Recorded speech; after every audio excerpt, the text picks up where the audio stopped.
Gamers, do you ever find yourself working to accomplish someone else's dream? Are you disillusioned with the current elites? Do you see yourself generating tons of wealth that you won't live to use? If you answered yes to any of those questions, are you doing okay? Wait, don't answer that. I don't actually care. Undermine is a fantastic roguelike developed by Thorium Entertainment in 2020. In this game, everyone hates you, and your only goal in life is to make as much money as possible. In short, it's the perfect Jewish simulator. Plot. In Undermine, you play as the Underminer! Hold on a second. This is the wrong script.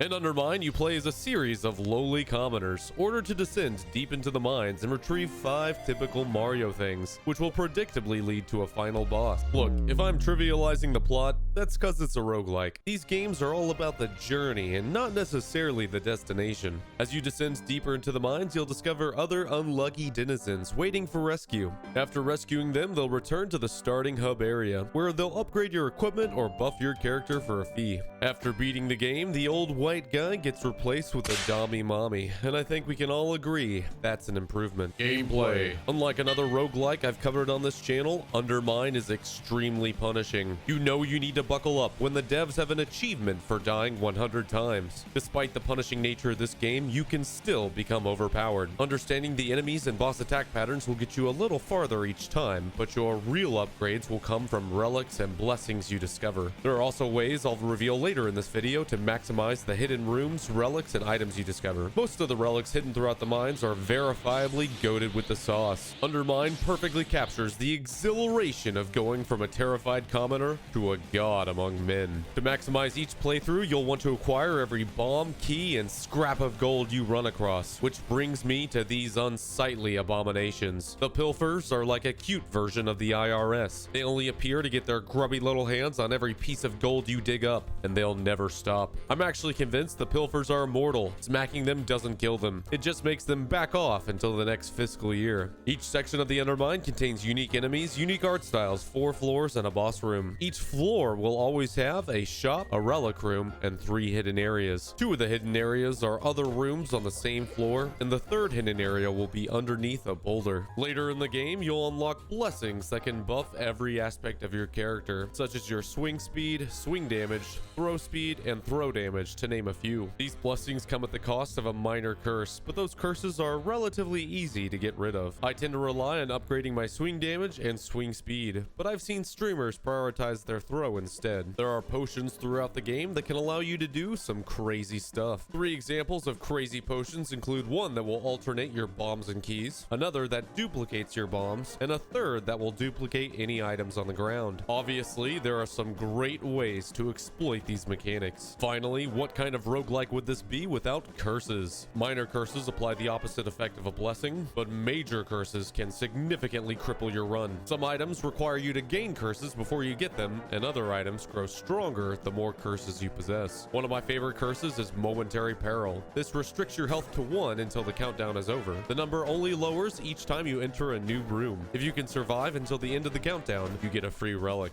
Combat. There are 3 basic attacks in this game. You can drop a bomb, you can swing your pickaxe, and you can throw a...